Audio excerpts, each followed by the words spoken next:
বাংলাদেশ স্বাধীনতা যুদ্ধের অবিসাংবাদিক নেতা বঙ্গবন্ধু শেখ মুজিবুর রহমানের অসমাপ্ত আত্মজীবনী থেকে আজ পাঠ করছি প্রথম পর্ব। ভূমিকা। আমার পিতা বঙ্গবন্ধু শেখ মুজিবুর রহমানকে জীবনের সব থেকে মূল্যবান সময়গুলো কারাবন্দী হিসেবেই কাটাতে হয়েছে। জনগণের অধিকার আদায়ের আন্দোলন করতে গিয়েই তার জীবনে বারবার এই দুঃসহ নিঃসঙ্গ কারাজীবন নেমে আসে। তবে তিনি কখনো আপোষ করেন নাই, ফাঁসির দড়িতেও ভয় করেন নাই। তার জীবনে জনগণই ছিল অন্তপ্রাণ।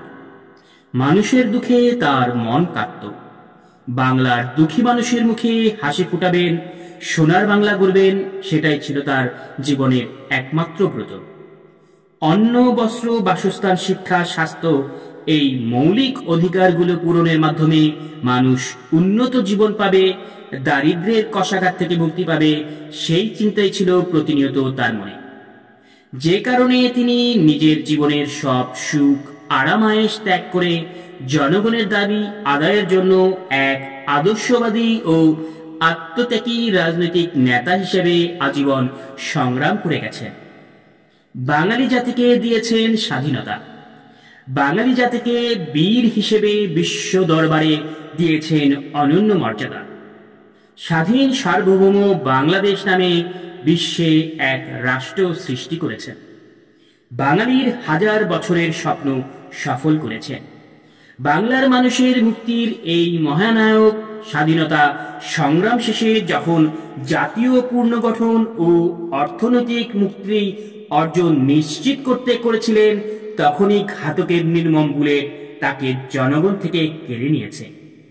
স্বাধীন বাংলার সবুজ ঘাস তার রক্তে রঞ্জিত হয়েছে। বাঙালি জাতির ললাটে চিরদিনের জন্য কলঙ্কের টিকা এঁকে দিয়েছে খুনিরা। এই মহান নেতা নিজের হাতে স্মৃতিকথা লিখে গেছেন, যা তার মহাপ্রয়াণের 29 বছর পর হাতে পেয়েছি।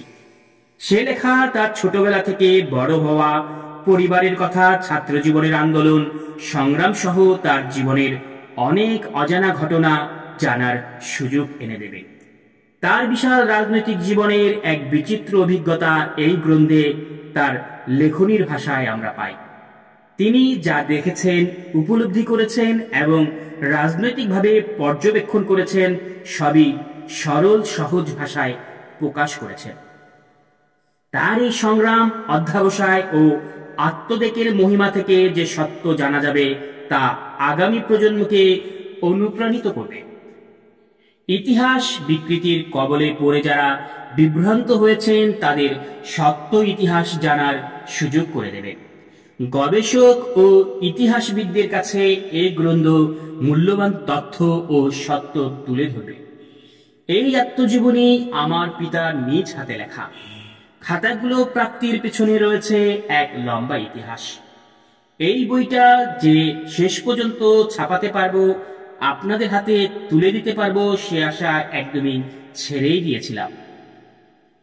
1971 সালের 25শে মার্চ মধ্যরাতে স্বাধীনতার ঘোষণা দেওয়ার পরপরই আমাদের ধানমন্ডি 32 নম্বর সড়কের বাড়িতে গ্রেপ্তারের পর আমার মা ছোট দুই ভাই রাসেল ও জামালকে নিয়ে পাশের বাড়িতে আশ্রয় নেন।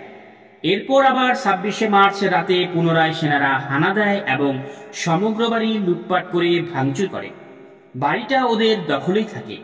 এই বাড়িতে আব্বার শোবার ঘরের সাথে একটা ড্রেসিং রুম রয়েছে। সেখানে একটা আলমারির উপরে এক কোণে খাতাগুলো আমার মা যত্ন করে রেখেছিলেন। যেহেতু পুরনো মলাটের অনেকগুলো খাতা, তার মধ্যে এই আত্মজীবনী ছাড়াও স্মৃতিকথা, ডায়েরি, ভ্রমণ কাহিনী এবং আমার মায়ের হিসাব লেখার খাতাও ছিল। সে কারণে ওদের কাছে আর এগুলো লুটপাট করার মতো মূল্যবান মনে হয়নি। তারা সেগুলো ওভাবে ফেলে রেখে যায়। খাতাগুলো আমরা অক্ষত অবস্থায় পাই। 1975 সালের 15ই আগস্ট 32 নম্বর সড়কের বাড়িতে পরিবারের সকলকে হত্যার পর তৎকালীন সরকার বাড়িটা বন্ধ করে রেখেছিল। 1981 সালের 17ই মে আমি প্রবাস থেকে দেশে ফিরে আসি। তখনও বাড়িটা জিয়া সরকার সিল করে রেখেছিল। আমাকে ওই বাড়িতে প্রবেশ করতে দেয় নাই। এরপর ওই বছরের 12ই জুন সাত্তার সরকার আমাদের কাছে বাড়িটা হস্তান্তর করে। তখন আব্বার লেখা স্মৃতিকথা, ডায়েরি ও চীন ভ্রমণের খাতাগুলো পাই। আত্মজীবনী লেখা খাতাগুলো পাইনি। কিছু টাইপ করা কাগজ পাই যা উইপোকা খেয়ে ফেলেছে। ফুলস্কেপ পেপারের অর্ধেক অংশই নেই, শুধু উপরের অংশ আছে। এসব অংশ পড়ে বোঝা যাচ্ছিল যে এটি আব্বার আত্মজীবনীর পাণ্ডুলিপি, কিন্তু যেহেতু অর্ধেকটা নাই সেহেতু কোনো কাজেই আসবে না। এরপর অনেক খোঁজ করেছি, মূল খাতা কোথায় কার কাছে আছে জানার চেষ্টা করেছি, কিন্তু কোনো লাভ হয় নাই। এক পর্যায়ে এগুলোর আশা ছেড়েই দিয়েছিলাম। ইতিমধ্যে 2000 সাল থেকে আমরা বঙ্গবন্ধুর লেখা স্মৃতিকথা, নয়া চীন ভ্রমণ ও ডায়েরি প্রকাশের প্রস্তুতি গ্রহণ করি। আমেরিকার জর্জটাউন বিশ্ববিদ্যালয়ের প্রফেসর এনায়েতুর রহিম ঢাকা বিশ্ববিদ্যালয়ে আসেন বঙ্গবন্ধুর উপর গবেষণা করতে। বিশেষ করে আগরতলা ষড়যন্ত্র মামলা, এই বিষয়টা ছিল তার গবেষণার বিষয়বস্তু।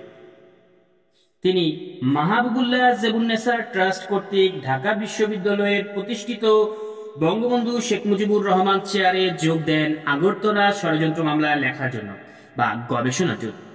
এই গবেষণা কাজ করার সময় বঙ্গবন্ধু জীবন, স্মৃতিকথা ও ডায়েরি নিয়ে কাজ শুরু করে। আমি ও সাংবাদিক বেবি মওদুদ তাকে সহায়তা করি। ডক্টর এনায়েতুর রহিম বাংলা থেকে ইংরেজি অনুবাদ করতে শুরু করেন, কিন্তু তার অকাল মৃত্যুতেও এই কাজে বিরাট ক্ষতি সাধিত হয়। এভাবে হঠাৎ করে তিনি চলে যাবেন তা স্বপ্নেও ভাবতে পারি নাই। আমি এ অবস্থায় হতাশ হয়ে পড়েছিলাম। এ সময় ইতিহাসবিদ প্রফেসর এ.এফ. সালাউদ্দিন আহমেদ, রাষ্ট্রবিজ্ঞানী প্রফেসর শামসুল হুদা হারুন, লোকসাহিত্যিক ও গবেষক অধ্যাপক শামসুজ্জামান খান এ ব্যাপারে আমাদের মূল্যবান পরামর্শ ও সহযোগিতা দিয়েছেন। পরবর্তীকালে প্রফেসর সালাউদ্দিন আহমেদ ও শামসুল হুদা হারুন অনুবাদের দায়িত্ব গ্রহণ করেন। শামসুজ্জামান খানের সঙ্গে আমি ও বেবি মওদুদ মূল বাংলা পাণ্ডুলিপি সম্পাদনা, কম্পোজ ও সংশোধন সহ অন্যান্য কাজগুলো সম্পন্ন করি। মূল খাতার সঙ্গে মিলিয়ে পড়ি 12-14 বার। অনেক বাধা বিঘ্ন অতিক্রম করে কাজ এগোতে থাকে। ছাপাতে দেবার একটা সময়সীমাও ঠিক করা হয়।